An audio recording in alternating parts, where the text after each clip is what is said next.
Hey y'all, what is the word? What's the word? Alosha Brooks. Thank y'all for tapping in. Y'all, it is the last day of my first semester of my second year of my education doctorate program. And I am so excited. I'm so excited. I had two classes this semester. I had a research methodologies course, and then we had our comps course where we worked on our chapters 1, 2, and 3. And today was the last day for my research methodologies course, in which we had a a major research project due. And so I just wanted to tell y'all a little more about that so I can close off this semester as we prepare for we have a winter session. I'm going to do a book opening for the book that we have for our winter session.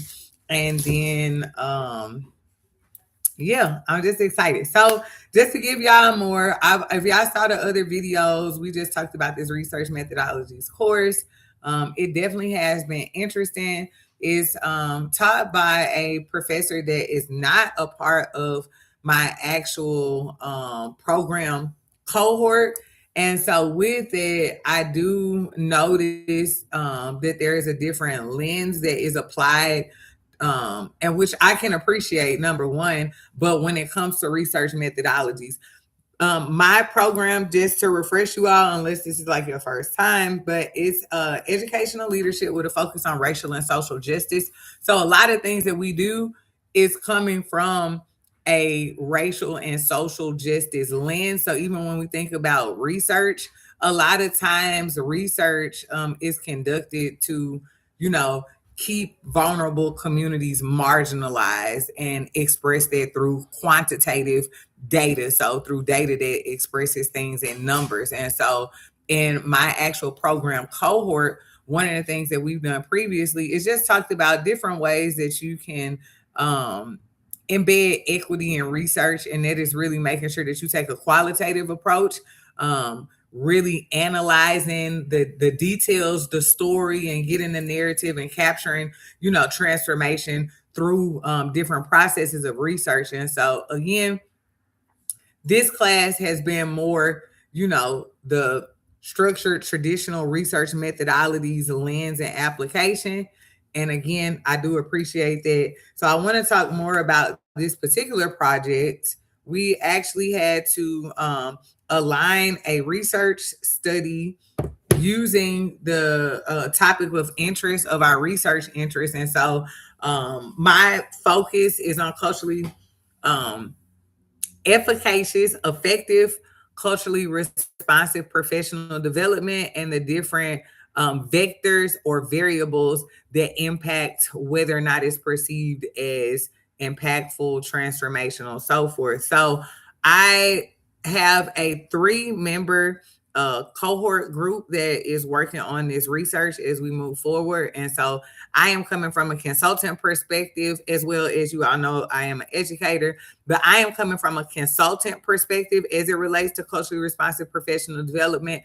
My interest lies in the fact that I always want to make sure that we are applying a strategy within the workshops and programming that we are administering so that we can make sure transformation is happening.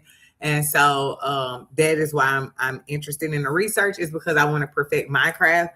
There is a gentleman, shout out to Eric Rowe, Dr. Eric Rowe. He is a principal, so he's coming from leadership background, also out of St. Louis, Missouri, and he's super phenomenal. So happy to have him on our team and in his work, because he's been doing this work for a very long time, and he's just a wealth of information. And then we also have the counselor perspective coming from my other group mate, Miss Andrea Johnson. And again, having the counselor, having the administrator leadership perspective, and then the consultant perspective about culturally responsive professional development. So Miss Johnson and I happened to be in the same research methodologies class, and Eric was in another section. And so we each had to do our own project. And so, based off of the previous work that we've done together, I created a recruitment plan and several questions that I use for my project. And so there are 4 questions that led my survey. I happened to interview a consultant, a counselor, and a district leader, a building leader, rather. I'm sorry.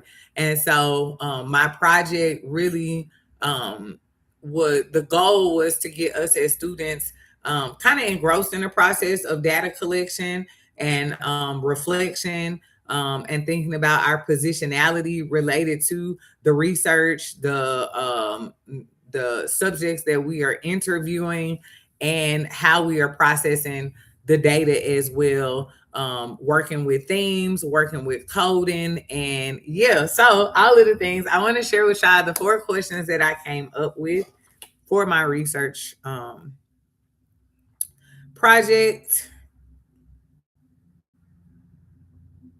And so during the interview, I also let the participants know that they could stop at any time. It was completely voluntary. I told them what the objective was. I do have a few qualifiers to make sure that I am sampling a group of educators that would be able to speak to having participated, obviously, in culturally responsive professional development previously, and just some other variables in there as far as like their background, how long they've been in the industry, and so forth. So I just want to go over the interview questions and then the follow-up probing questions. What I really liked about this assignment is the fact that you really see how you can tighten up, or I can tighten up certain questions, right, to make them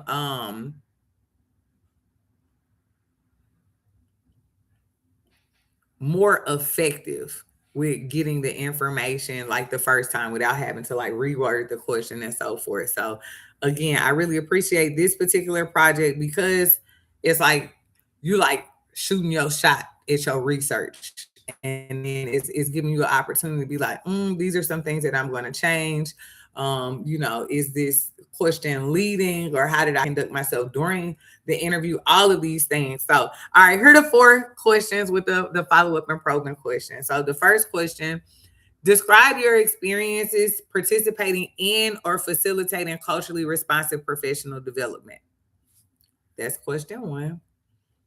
The probe: what moments or interactions stand out as most impactful? All right, my question number 2: what factors have influenced your ability to sustain transformational practices that emerge from this professional development? And then the probe: what supports or barriers have you encountered?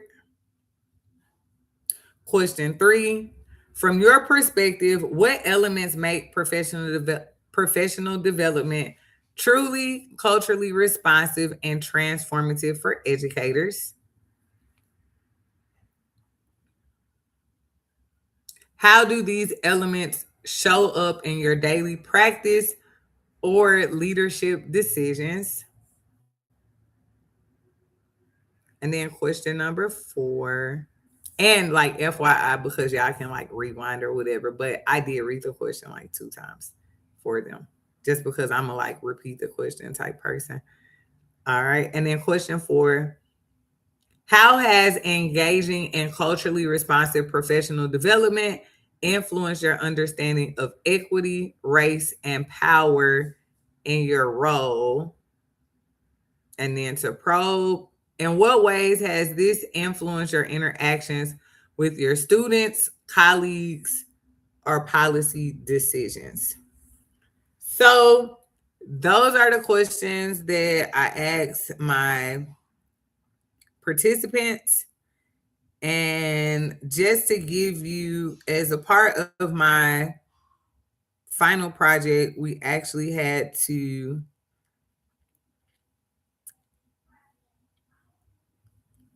do a whole analysis and coding so that we could pull out the themes, identify similarities within the responses for our coding and all of the things. And so I just want to just speak to a few things.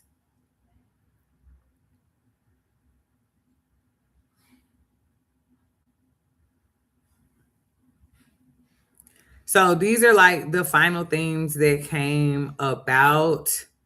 Theme number one, which was like mutually exclusive through all three participants. Theme number one is about identity and positional experiences. Who am I in the work? Theme number two is about praxis and change behavior. What I do because of the work was a theme. Theme three is about organizational and material conditions and sustainability. What enables or blocks the work long term. And then theme four was about the design qualities of culturally responsive professional development. What makes the learning transformative? The themes are therefore analytically distinct and do not collapse into one another. And so that is what I got out of the themes. I could go like super in depth, but what I also like is that we were challenged to really analyze the data and pull out quotes from our interviewees that would support the claims of the themes. And so that was a cool process. The whole process was actually cool. And yeah, I'm happy that we basically kind of got our feet wet. It's a major project. I do anticipate doing well on it because yes. But anywho, there's that. I just always, like I said, like to share with y'all what's going on as I document the journey. The end of first semester, second year, my education doctorate program. Y'all, I'm ready to graduate. Like, please, come on. Like, jeez. All right, so book opening for winter session. Winter session is only going to be like during the actual break. It's only going to be during the actual like winter break, the traditional like school time winter break or whatever. And we're reading a book, and then we have a paper to go along with this book. So this is a book that we were asked to purchase. It's called Citizen Brown by Colin Gordon. Race, Democracy, and Inequality in the St. Louis Suburbs. I'm sorry, I'm a little geeked. I like just reading about like home. So this is the book. You need to come out? You need to come by? Oh. Oh, okay. That's my baby. What's so live? Y'all know that's Lotion Power Moves. Look at my babies. The best in the world. Make sure y'all tap in. All right, those are my babies, Pharaoh and Sayer. But anywho, so Citizen Brown is the reading that we have to do: race, democracy, and inequality in the St. Louis suburbs. So I will read this over. I thought I was getting a used copy. This book only cost me $3. I thought I was getting a used copy. Don't mind me. I just like to get the used copies. I think I told y'all before because it come with like annotations and stuff. So if this is a used copy, somebody took care of it really good. But yeah, so there is that end of the semester. You already know we hype, we game, we ready. 2026 is live. It's lit. Let's keep going. Just got back from NABC. That's the National Alliance of Black School Educators Conference. It was so amazing, so amazing. I just dropped like 3 videos, 2 sessions, and then 1 interview of the future Dr. Franklin, who is a part of our school consulting community. So tap into those videos so you can learn more about the National Alliance of Black School Educators, how that conference went. Tap into the 2 sessions that I did. The first one was Budget Betrayal, when Black students pay the price for white comfort contracts. Very timely, very hot. That's the tea. Okay. And then the second one, Procurement Power Moves, smuggling equity into every contract. Really awesome conversation as well. But that's all I have for y'all. The vibes is high. They're very, very high. But I'm still like a real black mama in America, all of the things. So yeah, positive vibes. Pray for me. Okay. It's lit though. We super lit. Y'all have a good one. We'll chat. I gotta, I gotta make sure I'm on my student to go to St. Louis, man. Yeah, you do, son.